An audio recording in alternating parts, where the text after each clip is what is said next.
Indian government gi ngasi parliament da thamkhiba budget 2024-25 si Manipur gi oinadi hanna Manipur si neglect tawraga leiriba asida Manipur gi leiriba present violence asi amasung Manipur da handak thangna aikhoi gi flood ki ising chau gi mayok nakhiba adagi hailstorm adagi land tabagi nonglei nuksit ki thangna na anirak ahumlak mayok nakhiba violence na soklaba yung kai mayam mangraba adagi internet displaced people mayam singsi aikhoi Manipur parjana handak si yam chauna expect tawrami adu hadaki budget 2024-25 Modi 3 na puthorei basidi Manipur ki aikona asa chauna tawram basi karimta yaudabase masi aikoi nungaite ade parja singna su yamna harauroi central government na 2023 gi May gi ahum dagi thoiba irang chatharakwa awaba leiriba pochei phangdabagi adagi chanabagi scarcity adagi thoiba adagi violence ki awaba mayam jingsi achauba package sama kaithoaga Manipur si karigumba kharadi ningba thungani karigumba khara khangani Modi 3 haibase masina afaba khara pirakani khalamani adubu budget sidi madugi tayona khre maramasina masigi da piriba masi Manipur neglect tawuni haina lawi loinana North East India gi su Assam gi flood ki khakdang palaga North East India gi oiba development infrastructure gi kari gi welfare gi oiba sisu pande aduna Modi 3 gi budget side masidi aikhoi Modi gi saukri kananaba budget amani haibasi hainingi maramdi masigi budget sida Andhra Pradesh ki Bihar gi Assam gi khara BJP rural state sing khara di aikhoi reflect tawi aduga budget sidi Bharat ki state sing Union Territory sing masi punamaki general oina manaba akoi gi amada taunai mahusana adubu masigi laingak sigi oiba state khara khakta da importance piba aduga state khara makhaina mirai bagi maroina Manipur ju mirai biri masidi Modi 3 gi sakuri kananaba budget ni haina simajoi hainingi BJP hujisi government se sinadi mogi voice ama center la khun thoktabra aigo wakhun to sa chame masigi matang sidi aikhoi gi leiriba state government se masina Manipur gi hujik leiriba situation sida aikhoina mayam se double engine government ne hainaribini parjana double engine government ni degi state sida BJP government nam leraga center government sida package se phaktana porakadabani ngamgadabani haina aikoi khalibneba adubu masigi budget khaktanatana violence su solution tawungamde budget dasu Manipur gi asuk wana prithvi pumba masida leiriba mayam se masida muna condemn tawriba pose Manipur gi asigi remedies khara measures khara karimta phanda reflect tawgidabse masi mafam sida akhoi gi double engine gi makhada leiba lengak ama lei haibidu gi kanabasi phangdi haina lawi loidana masigi economy survey ngarang thamgi basi masida su 2023-24 economy survey gi ngarang thamgi basi da su masina sakhot pagi mami ure haidana thami aduga aikhoina masigi contradiction je masidi economy report 2023-24 mari leirana 2024-25 ki budget masida uri bisi moina ulliba reflect tawriba GDP masigi mayam si sum hena India hasi sokchilakpa awaba adi mayam du ulli masida economy survey report 2023-24 je masida ulibasi 6.5% to 7% se masi 2024-25 सिदा GDP से वांखलकपा ngамगनी हाइरिबनेब अदो हाइरिबसिदी मसिदी मसिगी यामना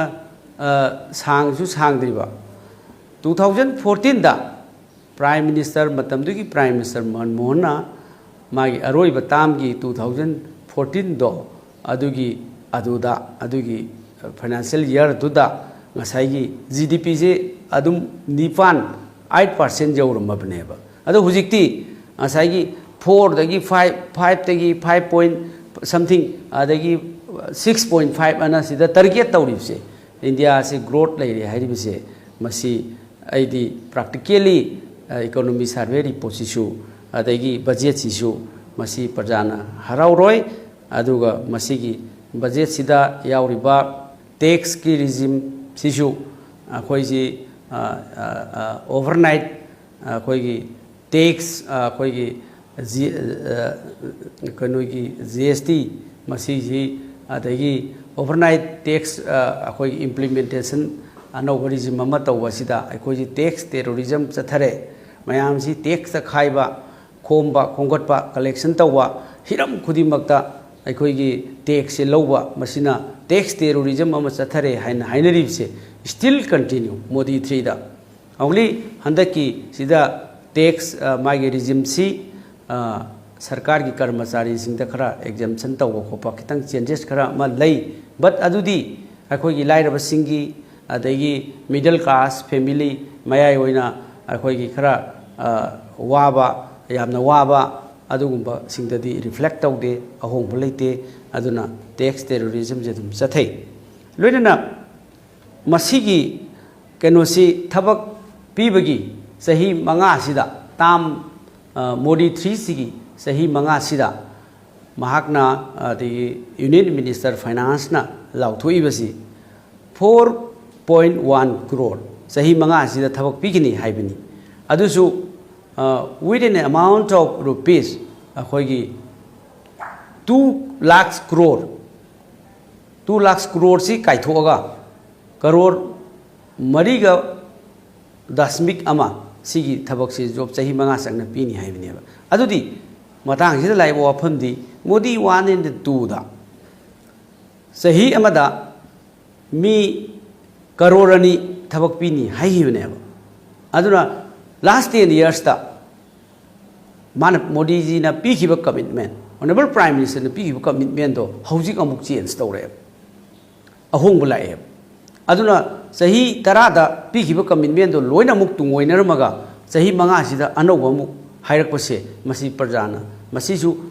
यामबसु नते अदुगा मसाइगी commitment से सोइरगा अमुक false promise तो अमुक हौजिखि अमुक P अखोइ पीरी अदुना मसी सु याम लाइबक थिबनी सही मंगा खकी अमु हाइरई हौखिबा सहीदना थबक पीबा ngamkidaba khokidaba su pande aduna masi akhoigi miyam prajana harauroi aduna masi prajada propaganda tauba honorable chief minister na adagi hairiba dusu mahandaki economy survey report amadi budget sina nungai yaipaba porani adagi sakho torang porane ga hairije masidi akhoigi dum हाइरिबा मोदी 1 2 3 मसीदी all wine in the new bottle हाइन हाइबे याई मरमदी अहोंग बकसु लेते अदगी हेन प्रजा वाई हाउजी scarcity of the cooking gas petroleum products पोचेगी ममन याम हेली टैक्स की अहोंग लेते अदगी फार्मर सिंगी अवाबा मयाम फार्मर सिंगी अवाबा मयाम हाइबदी सही 10 मुक्सी फार्मर सिंग ऑल इंडिया द लेरिबा फार्मर सिंगना MSP फंगहलु मिनिमम सपोर्ट प्राइस मसी फंगहलकांदा अखोइगी फार्मर सिंगी कोमथोकपियो हाइबनी अदो हौजिक्ति मसीदी चेरिफिक हाइदना अखोइगी मियोय खरखकी सेलेक्टेड पीपल्स खरखकी हाइबताई हाइबदी इना केरा खुनबा अदगी मरु मपांग खरा खंगलगा अदुगुंबा चेरिफिक अखोइगी अदुगुंबा हाइदी खरखक खंगलगा selected people खरगी अदुगुंबा Semba budget अमनी अदुना मसीगी economy survey knee हाइबदी हाइरिबा चाखो थौरांग तौनी अदगी growth लेरनी हाइरिबसी मियोय खरखकी तौई हाइबनी अदुना लाइरबा मयामसिंग middle class family singdadi masigi reports adegi masigi budget sina kanaba thoidongna piroi aduna piriba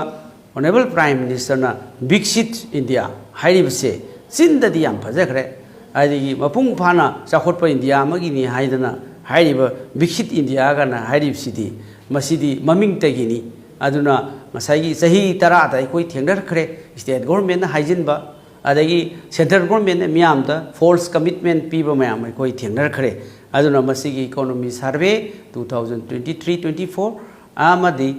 koi gi budget 2024-25 se masida adi yamna bias oiba haibidi political khudong chaba khara khaki haibidi BJP gi sarkar hingnabo khaki semba adagi state khara khaki selectively or maruk mapang khara ki selectively semba kursi bachao chaukri kannanaba adugumba budget amani aduna hainingi